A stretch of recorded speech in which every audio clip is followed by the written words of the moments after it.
Module 5, you are correct. Okay, so I think you now have 7 participants. So I think you can go ahead, ma.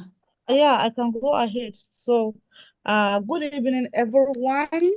You're welcome to this lecture, Module 5 lecture of Civic Awareness and Civic Responsibility. And the title of our lecture is Understanding Elections and Voting Rights in Nigeria. So, in this Module 5, what every citizen should know, the title is Understanding Elections and Voting Rights in Nigeria, what every citizen should know. I remain Dr. Hawa Mohammed Sani, your facilitator. So, today's agenda or duration, part 1, we have to engage the participant in a discussion about how the Nigerian election processes work. And then in part 2, we present facts and examples on the type of elections held in Nigeria. And in part 3, we encourage participants to share their experiences or observation related to and why voting matters. And then we have our part 4 as a wrap-up, that is questions and answers. And the learning objectives of today's course is, at the end of this module, participants will be able to 1. Explain the structure of Nigeria's electoral system. 2. Understand the legal framework governing elections. And then 3. Describe the voting processes in Nigeria. And 4. Identify and understand voter rights. And then promote electoral integrity and civic engagement. And last, recognize challenges and reforms in Nigeria's electoral system. Are you with me?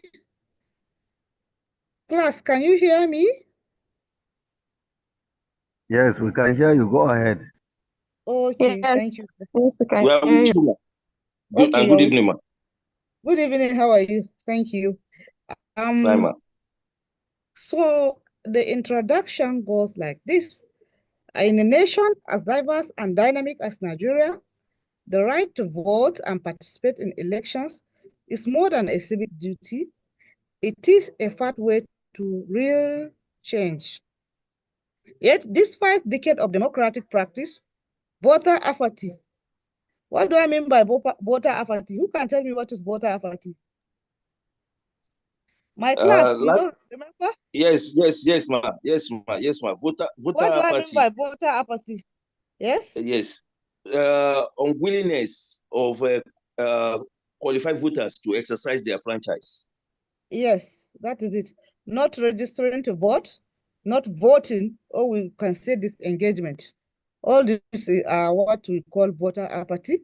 Then we have electoral violence, and then systematic challenges continue to plague the electoral processes. So this model breaks down how election works in Nigeria, why voting matters, and how you, and I say yes, you, who is you? I'm talking to you, the citizens. You can play an active role in shaping the nation's future. So how Nigeria's election process works? We have the electoral framework as this. So Nigeria's elections are guided by a robust legal structure. The 1999 Constitution. What do we mean by 1999 Constitution? The 1999 Constitution, as amended, established the fundamental principle and structure of governance. That is how Nigerians are guided by a robust legal structure. Then we have guidelines issued, or we have the Electoral Act. That is the Electoral Act of 2022, which provides specific regulations and guidelines for electoral processes. So, and then we have guidelines issued by the Independent National Electoral Commission. And INEC is the federal body responsible for organizing and overseeing national and state elections. At the local level, elections are conducted by the State Independent Electoral Commissions, that is SICE. Then we have the types of, so all this document outline the rules and procedures for elections, ensuring fairness, transparency, and accountability. So we now look at the types of elections in Nigeria. Number one, we have presidential elections. And we all know presidential election held every 4 years to elect the head of state. Then number two, we have gubernatorial elections. That is, elects governors in Nigeria's 36 states. That is, after the presidential election, then we have the gubernatorial election, where we elect the 36 governors of Nigeria's states. Then we have the National Assembly elections. These National Assembly elections are for the Senate and House of Representatives. Then we have the State House of Assembly elections. And then the last but not the least, the local government elections. So from registration to results, the election timeline, we have voter registration, which is open to citizens age 18 plus. INEC's continuous voter registration, that is CVR process, is a key step in this exercise. So we have party primaries. Then political parties nominate their candidates. We don't need to explain this. Though we are not taking your knowledge for granted, but I know that this is familiar to all of us. We have party primaries. But first of all, we have voter registration, which is open, as I've said, to citizens age 18 plus. And INEC's continuous voter registration process is a key step. I've said that. Then after that, the next process or the next timeline is party primaries, where political parties nominate their candidate. Then the next one is the campaign season, where candidates engage voters with manifestos and debates. We all watch those manifestos and debates, so that we choose the candidate we want based on their agenda, based on their manifesto, based on their ideologies. Then the next or the last process, which is the most important one, is the election day. Voters are accredited using the bimodal voter accreditation system, that is BVAS, and cast their ballots. And then the last one, that is the collation and announcement. So after the ballot casting, we now collate and then the announcement, where results are tallied and transmitted electronically for transparency. So these are the processes of Nigerian election, that is from registration to result, and that these are the timeline of Nigerians election. Then we have the innovation and ongoing challenges. A recent upgrade like the bimodal voter accreditation system,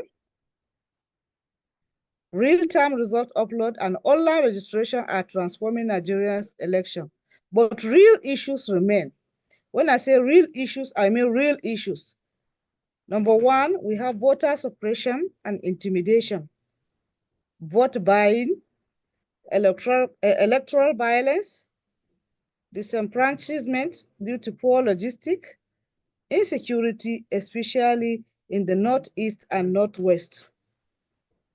So why voting matters more than ever? In a democracy, your vote is your voice. Your vote is your voice. Did you hear me very well?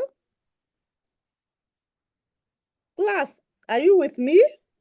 Yes, ma. Yes, ma. Our vote is our voice. Yes, Yes, ma. ma. Our vote is our voice. Yes, your vote is your voice. So I'm going to ask you, why is your vote your voice? Yes? Yes, our vote is our voice because at the end of the day, it is the voters that are actually the masters. Olusanjo Fagbongbe is my name. Olusanjo. Okay, Olusanjo, yes, welcome. Yes, ma. Yes, ma. Good evening, ma. So, yes, ma. Well, good evening. So you're explaining to me why your vote is your voice. Oh, yes, ma. Yes, ma. Okay, ahead. When we look at it, without the voters, the electoral process cannot succeed. Politicians need voters to win elections. Voters need politicians to have credible leaders who will deliver to them what is generally termed as the dividends of democracy. Now, our vote is our voice. We can use our vote to decide who we feel will deliver the dividends of democracy to us amongst all those who are competing for certain electoral positions. Exactly. Thank you, ma'am. Yeah. Anybody again? Anyone? Anybody who can say anything, who can add to what he said? Voting is our fundamental right. You know that. So every vote matters. Every vote counts. And this press encourages people to what?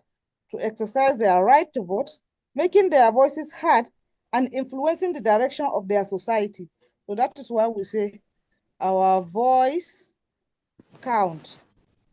So where are we? We are talking about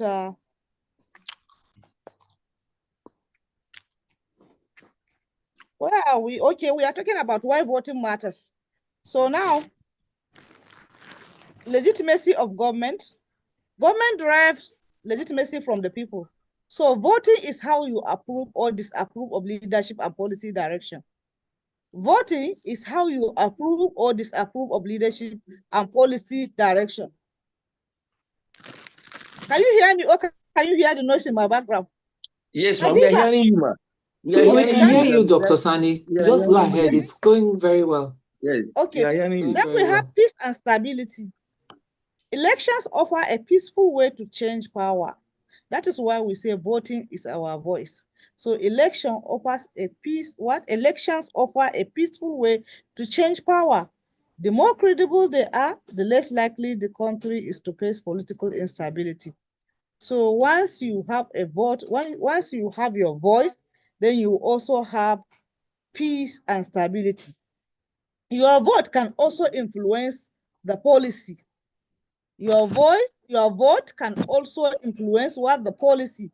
So when you vote, you help determine which policies get implemented, from educational reform to healthcare funding and economic strategy. Why voting matters more than ever? Above all, in a democracy, your voice, I have said, is your voice. I'm repeating it. Here is why showing up at the polls is critical. It is very, very critical for you to go out and vote. It is critical for you to show up at the polling unit. Last week we discussed about myth and what do you call it? Yes, this myth and misinformation that we are trying to debunk, saying that our vote never count, that your one vote cannot make difference. One vote can make a lot of difference. So it is very, very important for you to show up at the polling unit, because it is critical for representation and accountability. So elections give people a chance to choose leaders. Elections give people a chance to choose leaders who will represent their interests and be held accountable through future votes. And that is why it is very, very important for you, for every citizen who is 18 years old to go out and vote. Political participation, the bigger picture. So voting is just one part of civic life, but political participation includes activities like what? Like running for office. When we are talking about voting in election, we are talking about one aspect. Well, you all have the right to vote and be voted for. Remember that? So voting is just one part of the civic life. Political participation includes or encompasses activities like running for office. If you don't run for the office, you can also engage in campaigning for someone who you think is credible for the life of the society. So you are also helping your nation. You're also helping yourself when you campaign for somebody who you think is credible. Then civic education and awareness. What we are doing, what you are doing is also part of what? Part of political participation. So now, despite the fact that the election time is not yet around the corner, but it will still come. But what we are doing is also political participation because we are dealing with politeracy. So now the civic education and awareness, then joining advocacy groups, engaging in peaceful protests, which I always say is the last resort, is also part of political participation. The decline of voter turnout. So, we encountered this particularly during the last election. So despite Nigeria's growing population, voter turnout has dropped significantly. In 2003, we have 69% voters turnout. Then in 2011, 53% turnout. Then in 2019, 35% turnout. Then in the last 2023 election, 29%, which is lowest in the history. Why? I'm asking why. Before I can give you my reason, I'm going to ask the class, why do we have the lowest turnout of voters during the last 2023 election? Who can tell us why? Who can give us some reasons why we have the lowest in history with 29%? We know in 2003 we have 69%, almost 70. 2011 we have 53%, then 2019 35%. And recently, the 2023, we have the lowest turnout of voters in the history of Nigeria, where we have about 29% out of 100. So who can tell me why? Class, are you with me? We are with you, man. We are with you. So tell me some of the reasons why we have the lowest turnout of voters during the 2023 election. Yes, ma'am. Again, I remain Olusondo Fagbongbe. About that statistics you just reeled out, ma'am. 2023 figures, the lowest. Yes. Why? Yes. To me, maybe voters are disenchanted about going out to vote because of what we always say, political thuggery. Many don't feel safe to go to polling booths. And in the case of Lagos State, it was very clear, especially at the gubernatorial election, when people were physically attacked as they patiently waited to cast their votes. And at the end of the day, again, one must not shy away to mention the fact that nothing came out of that. The law enforcement agents looked the other way. And in some instances, they seem, or it was even very clear, not that they seem, to be the advocates of the perpetrators of such criminal attacks. So when we put all this together, we say, what is the need to go out when your life may not be safe? Why do you go? So to me, I will say, because of the fact that electoral violence politicians always the employee is a tool for them to win elections. Violence, So people want to place electoral violence and insecurity. One is also part of what I have discovered, because people are afraid of their life. They have to remain alive in order to live. They have to remain alive in order to vote. So they are afraid of their insecurity. Then there's also lack of trust in the electoral process. Disillusionment. So the youth are disillusioned. Therefore, they disengage themselves from voting. When disillusionment with politics or government, it causes what? It causes voter apathy. So when you are disillusioned, you refuse to turn out to vote. There's lack of trust between the electoral processes. And then there's also logistical and administrative failures. Sometimes I know it is deliberate, because sometimes there's this restrictive voting laws. There are voters roll purging. There are poll closures. There are voting machines issues. All these are some of the reasons why you come and queue. Then the equipment will not arrive until around 2 hours to the closure time. How many of you encounter such issues, such challenges? And sometimes people will come, as he has said, violence, fighting, and then sometimes they will deliberately delete the list of the voters to some few. You will come and then they will look at the list and say your name is not included. All these are issues that led to the low turnout of the voters. Voting machine issues, using outdated or malfunctioning voting machines that can also lead to long lines delays or miscounted votes, all this. And then there's also harassment. Though when we talk about threat and violence, we are talking about the same thing, using physical threat, violence, or intimidation to prevent people from voting. How many times have you encountered that? They intimidate people to prevent them from voting. Yes, physical threat. And there's the harassment, targeting voters, poll workers, or candidates with abusive languages. All this happened, and all this led to this lowest turnout of people. Then we have misinformation also. That is spreading false information about voting requirements, deadlines, or procedures to confuse or discourage voters. And also we have using force, that is pressurizing people to vote for a particular candidate. Otherwise, you'll be beaten, or sometimes they will even they will collide with the thugs to confiscate the whole voting box. I have seen that with my koro eyes. So these are all voter suppression and intimidation, and they undermine the democratic process. They also disenfranchise citizens, and then this can lead to unequal representation.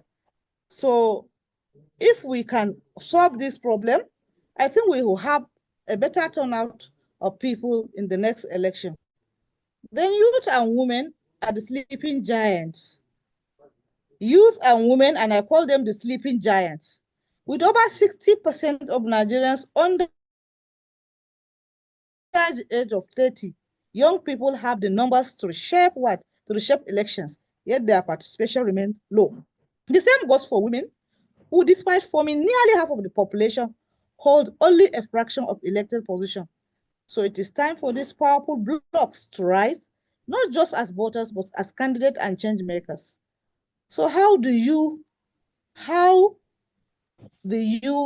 perceive this change? Who can, apart from Olusanjo, is the only the spokesperson of this class. So who else can tell us how women, the sleeping giant, and youth can rise up and help in reshaping elections? Do we have anybody? Do we have a voice apart from Olusanjo? Can you hear me? Yes, ma, we can hear you. We can hear you. You don't ma. want to talk? Why is it that people are silent today? Because we don't have many students, or you don't want to talk about voting and election? We are talking, ma. This is Olusanjo, ma.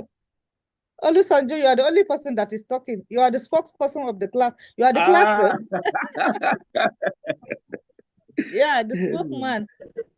So we are only a good listener, ma. Oh, there's always more wisdom. We have been a good listener, ma. No, I don't want that. This is a democratic yes, ma. Participate. Don't give me there's always wisdom, more wisdom in listening than in speaking. We are following. This is the time to speak out. Speak out. The question again. I said that the question I again. call women and youth the sleeping giants. I say with over 60% of Nigerians under the age of 30, young people have the numbers to reshape elections, yet their participants remain low. So how do you think that we can reverse this proposition? And then the same goes for women who, despite forming nearly half of the population, hold only a fraction of elected positions. So how do you think these challenges, how can we overcome these challenges? I say it is time for these powerful blocs to rise, not just as voters, but also as candidates and change makers. And what I mean is that, look at the political structure of Nigerian government. Old people, older, elder, we keep voting older people and elder people. We keep electing women, men. The irony is that You think that in the northern Nigeria, the development is not, we have less development in terms of education, in terms of what do you call it, civilization. But then ironically, it is in the northern Nigeria that women participate more in politics. We almost have a governor, woman governor, a lady governor in, is it Adamawa? That is the late Jummai. Then the late Jummai, the Minister of Women, appears. Then during the last election, Binani almost become a governor. So what is happening? Only that in both of these, what do you call these instances, the court will just, I think, deprive them. So what is happening? Why are women silenced? Why are youth silenced? Why is it that you keep repeating, recycling all people? Why? Is it that because we don't have a voice? Is it that you are inactive? Is it that you don't participate? Is it that you don't like politics? That is my question now. So why can't young people become change makers? Remember, during the oldest period, then the presidents are just 23 years, 27, 30, 40. Buhari, Gawan, Murtala, all of them are not even 40 when they become Olusegun Obasanjo. All of them are not 40. But now you can see it is recycling.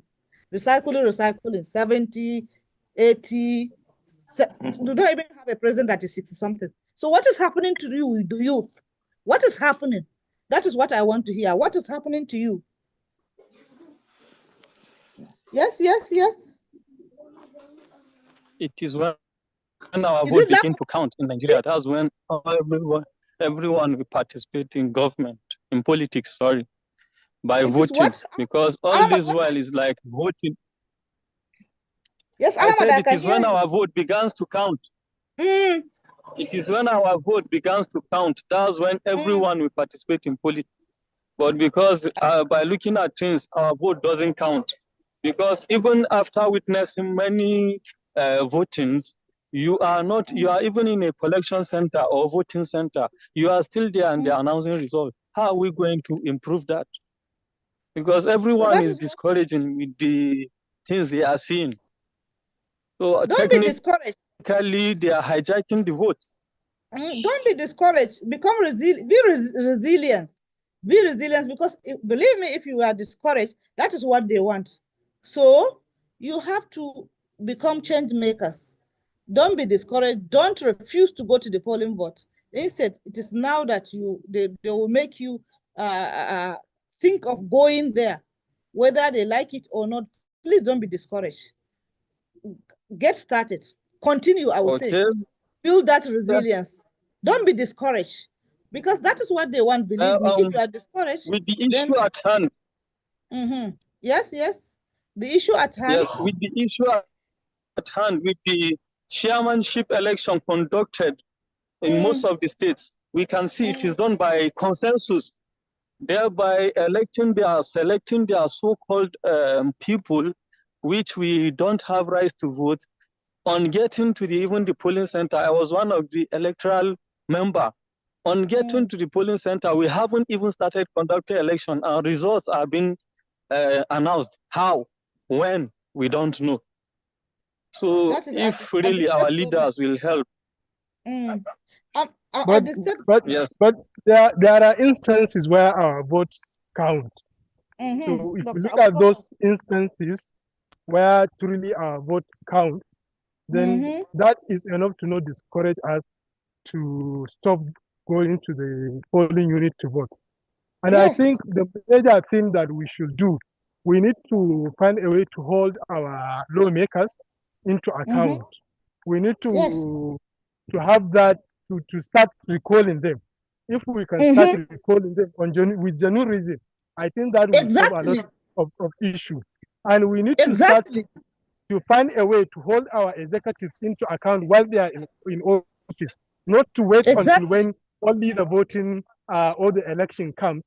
I think if we can be able to find a way to do this, we can actually change a lot of things that is going in governance in Nigeria.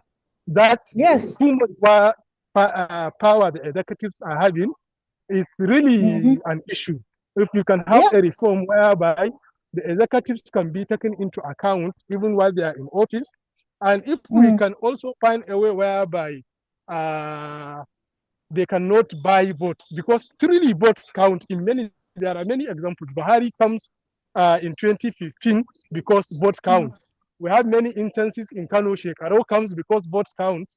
Kwankwaso comes back because votes count. Gida now comes because votes count. So there are many instances which are positive, whereby if you are resilient, you stay, your vote will count. But what we miss is, okay, after we stay, with that resilience, and we were able to bring someone into office. Does that end there? It doesn't end there. We have to find a way to hold them into account even while they are in office. And if they have one tenure, if in the first tenure they were not able to bring any change, we need to find a way to remove them. The same way we are resilient when they come, we should be resilient to take them out of the system. If we can be doing that, since in many instances our vote count, there are many in Bauchi, vote counts. There are many instances where votes Yes, sorry, we lost count you. in Nigeria. And if we can continue by vote does not count, vote will start to count. And if we can change the state and federal, the local government system also will become smooth, because the state governments, governors barely impose local government election on people. But if we are changing governors, we are telling them we don't want that, definitely they will stop if we are holding them into account. Thank you. Yes, thank you very much about this issue of recalling. And this recalling process include what? Number one, petition. Can you hear me? You are with me? We have the petition. Citizens collect signatures. You understand that, and initiate to recall the election. I'm all in good support of that. Then we have the threshold. A certain number of signatures are required. Then we have election. Voters decide whether to recall the officials. So this recalling process, as he has talked about, vary by jurisdiction with different rules and requirements. Some argue that recalls promote accountability. I am with that class of thought, because now, I always say accountability, and at the end I say protests. So recalling is like a protest. So when we follow due process and all things are not going accordingly, then we follow the last resort. That is protest. And recalling is one of them. And we have not been doing that. Even if we do the recalling, it is not within the interest of the society, like the rivers now. I think the rivers recalling is for the interest of the political parties or for the interest of the godfathers and so on and so forth. So if we're talking about recalling, we're talking about the real recalling for justice, for accountability, for what? For fairness and transparency. I hope you understand that. So it is, as I said, it's one of the process. So our final thoughts, and then the benefit of recalling, as is said, we have accountability, as we have said it, and then it's citizens empowerment. It's recallment can promote citizens empowerment. It allows voters to take action if official even lost trust. So you see, but we are not doing that. So it is time we become change makers. It is time we know about this politeracy, empowerment, citizens' right. We engage in advocacy so that we enlighten our people, so that they will not just be handicapped and just lose hope and sit down and say they are handicapped, that they cannot do anything. They have the power to change. They can do, and then this resilience is very, very important. So, my final thoughts: Nigeria's democracy is still at work. It's still a work in progress. But progress is impossible without participation. Are you with me? Progress is impossible without participation. The intellectuals, where the youth, where are you? Our leaders, our traditional rulers, where are you? The women, where are you? Participation, social inclusion, all inclusion. So progress is impossible without participation. Let us become massive participators. Let us participate. Let's not make reservation and say, oh no, I'm not going to, oh no, I'm an intellectual, oh no, I'm not into politics, oh no. politics is a dirty game. We have talked about the myths last week. So let's all, it is for the betterness of our life. It is for our future and the future of our generations. So let's not hold hands and say, no, I'm not going to participate. So participation is the key. Progress is impossible without participation. Whether you are a first-time voter, a concerned citizen, or a future leader, understanding how elections work and why your vote matters is the first step to building a better Nigeria. So please, this vote, don't allow them to buy your vote with Tadia. That is what they have done, Abi, with spaghetti, with clothes, with 500 naira. That vote is worth your life. Now you are suffering. You are suffering because you have what? Forfeited your vote. Most of them have sold their vote. So please, your vote is your voice. Please enlighten them, because we did a lot of advocacy, we did a lot of campaign. Women need to be enlightened. Women need to be enlightened. Because of the state of poverty, people will just can easily sell their vote for a minimum amount. They don't know that it is a dicey and risky exercise. So please, very, very lost. Enlighten them. Do not joke with their vote. Vote. Your vote is your voice, and then participation is your progress. Progress is impossible without participation. So democracy thrives when its citizens are informed, engaged, and empowered. This is a slogan by George Washington. So you get involved. That is what I want to say, and that is why I want that is the clause I want to use in wrapping up my lecture. Register to vote if you have not already. Follow credible civic education courses like this one, and they encourage friends and family to participate. Hold your elected leaders accountable. As we have said, recall them, sack them, impeach them.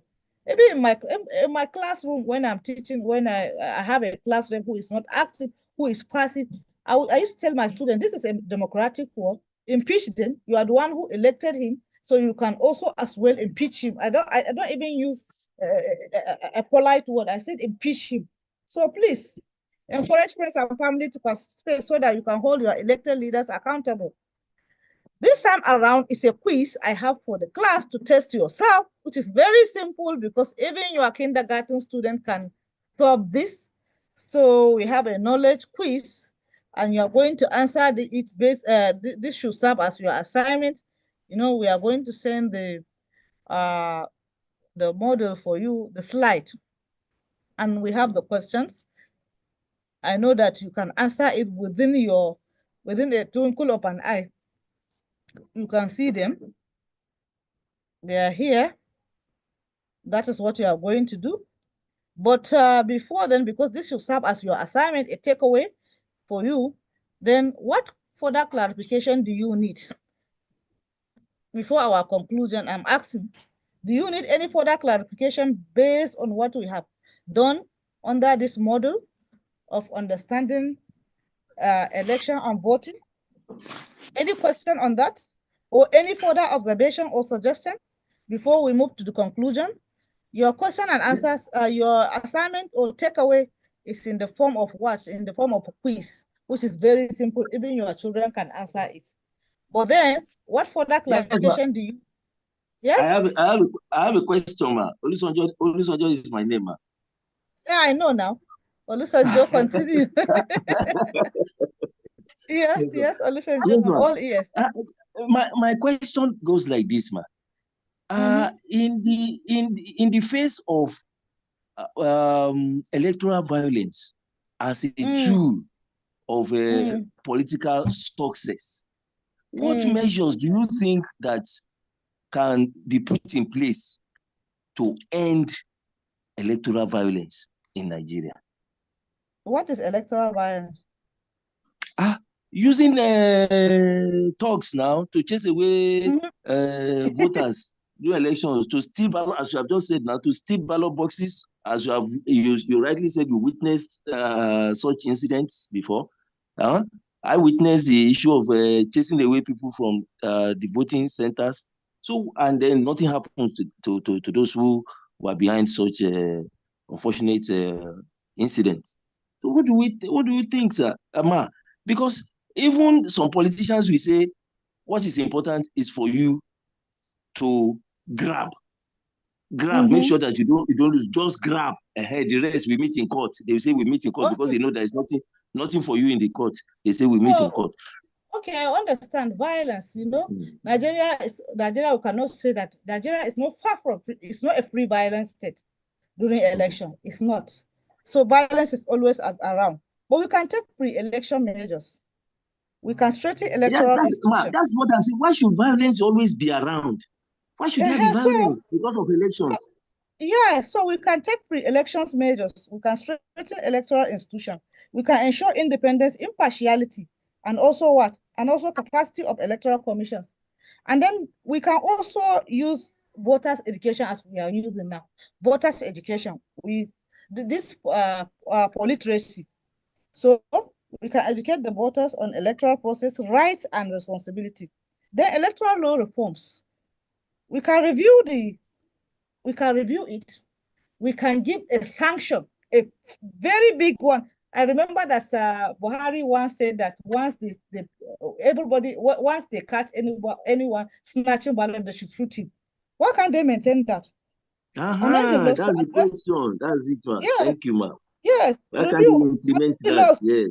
To address loopholes and ambiguities. They should amend the laws. Yes. And they should implement the laws. So anybody caught doing violence during election should be sanctioned, and it will be shown as a lesson to others. So as a deterrent to others. Yeah, as a deterrent. Thank you.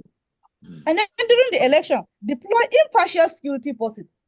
Impartial. What I mean is that somebody that is very impartial, somebody that is not even a citizen of that city, so that we ensure what security personnel are trained and maintained for peace and order. So the personality they are employing should be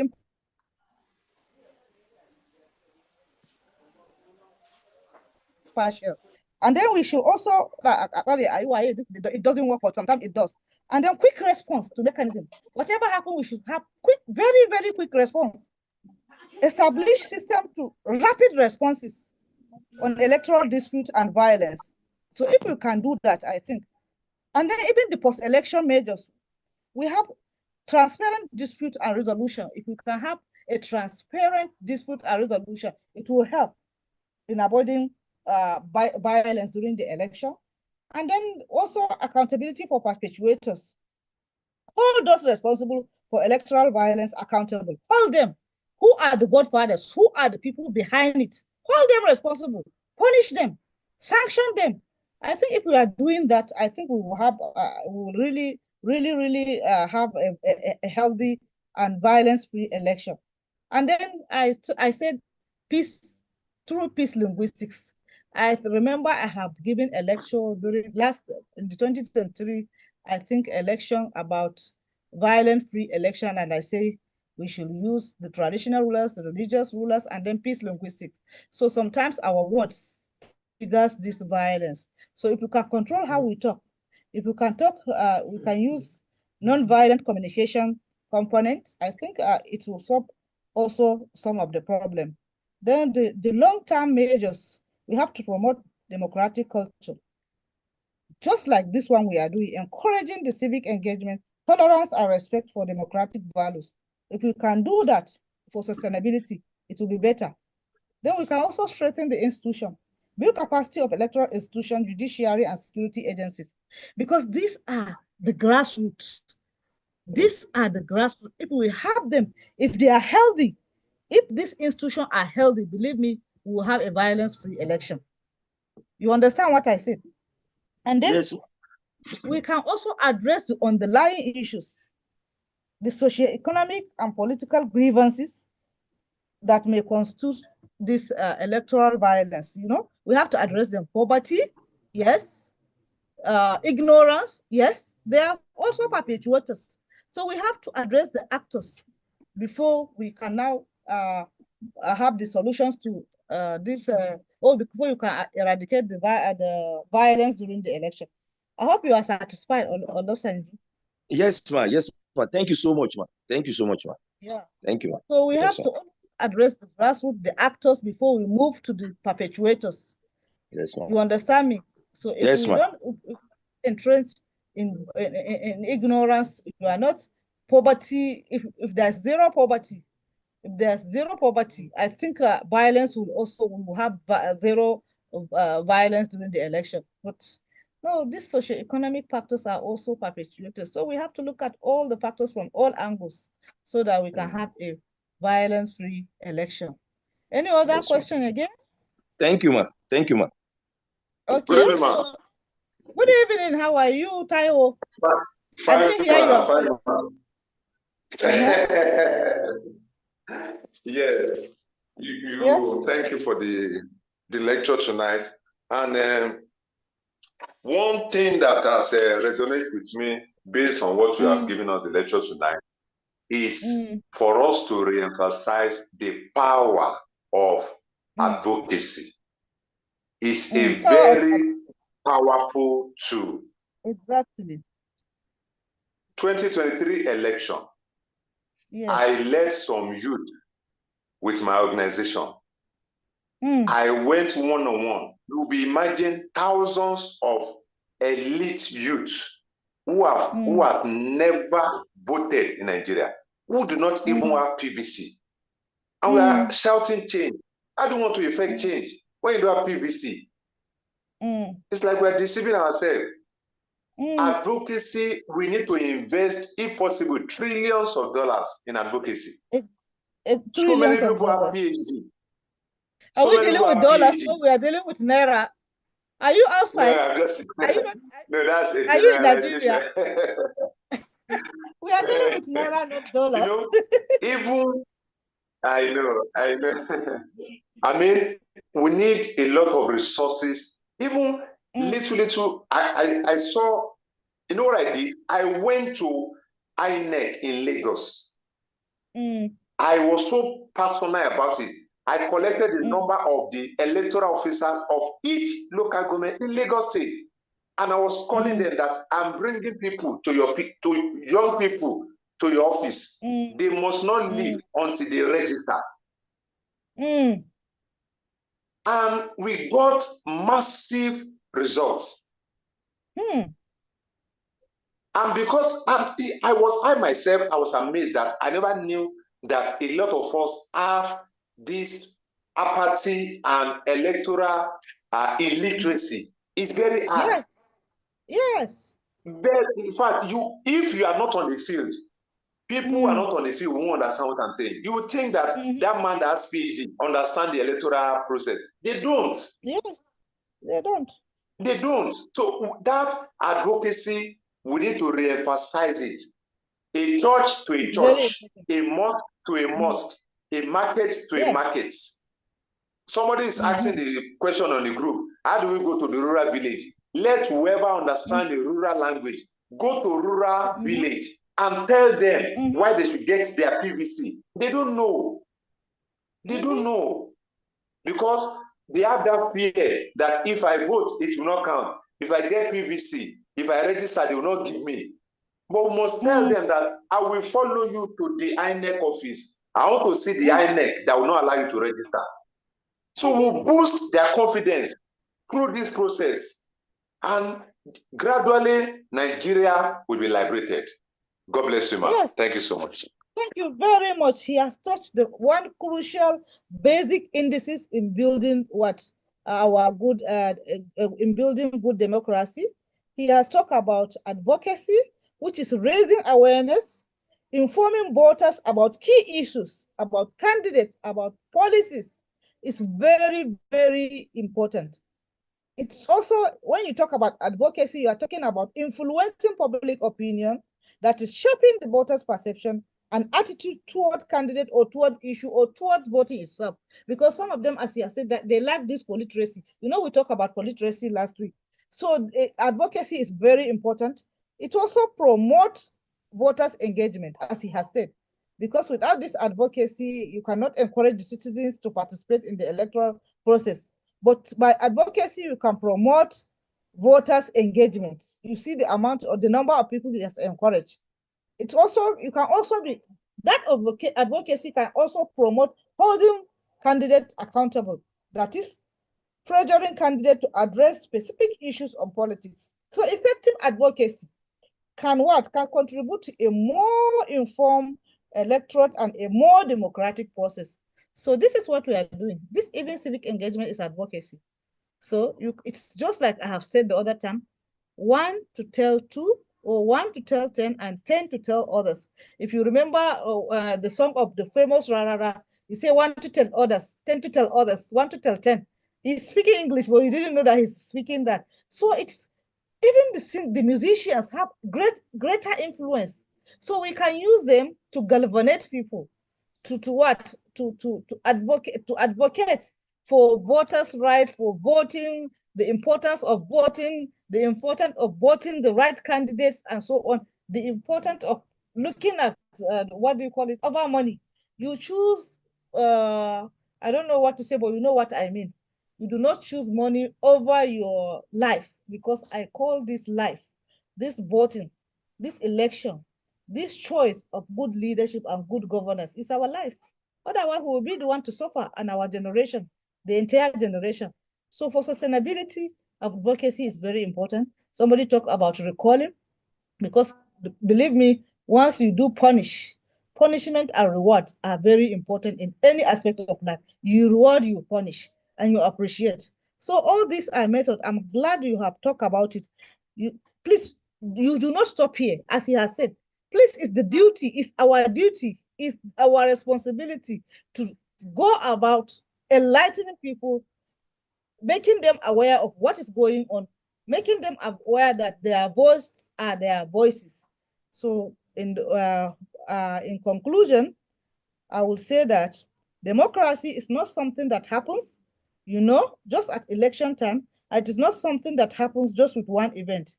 It is an ongoing building process, but it also ought to be part of our culture and part of our life. That is it. I have done this conclusion based on June Hightower's slogan. So please, I'm begging, this civic education is very important. Literacy is very important. Advocacy is very important. Resilience is very important. So we are all change makers. We have to stand up and change. No progress without participation. Let us participate to make progress. Let us participate to make a better Nigeria. Thank you very much. On this, I think I will stop here. And then you have your assignment inside the model, so you know what to do about the assignments. I think I'll call it a day. Thank you very much for your participation. Thank you, ma. Thank you, ma, for the lecture. Thank you, ma. I hope I'm not a politician, but I have tried.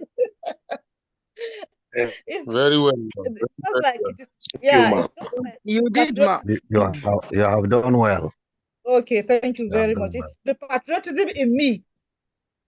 Otherwise, I used to shy away from politics too. I used to say it is a virus, but I see that we cannot run away from it. Every human being is a political being. So politics is everywhere. Yeah. So we rather engage. Okay, so I will still say bye-bye on this note. Jumoke, I think I'm done. And you can see your quiz. This time around is a quiz. I have changed the tactics. So it's a very simple quiz, so you can answer it and then send it as you have used to, or as you are used to. Thank you very much and good night. Have a wonderful night rest. Thank you very much, Prof. I will come for my book tomorrow, Prof. Thank you, ma. Good night, ma. Abubakar, Thank you, ma. Yes, Prof. That book belongs to. You promise Olusanjo that book, ma. Yeah, Olusanjo, that book belongs to him. Prof, there are two. You have three. You have three, Prof. You can still get one, Prof. First to come, first to serve. First to come, first to be served. I will not collect my brother's own. This party is not from you. I will first to come, first to be served. Olusanjo, don't. I'm not coming for your own. I'm coming for first own. Olusanjo is the spokesperson. He's the class rep. He's the one that is speaking. So good night, everyone. Good night, ma. Thank you, ma. Thank you. You're welcome. Okay. Bye-bye.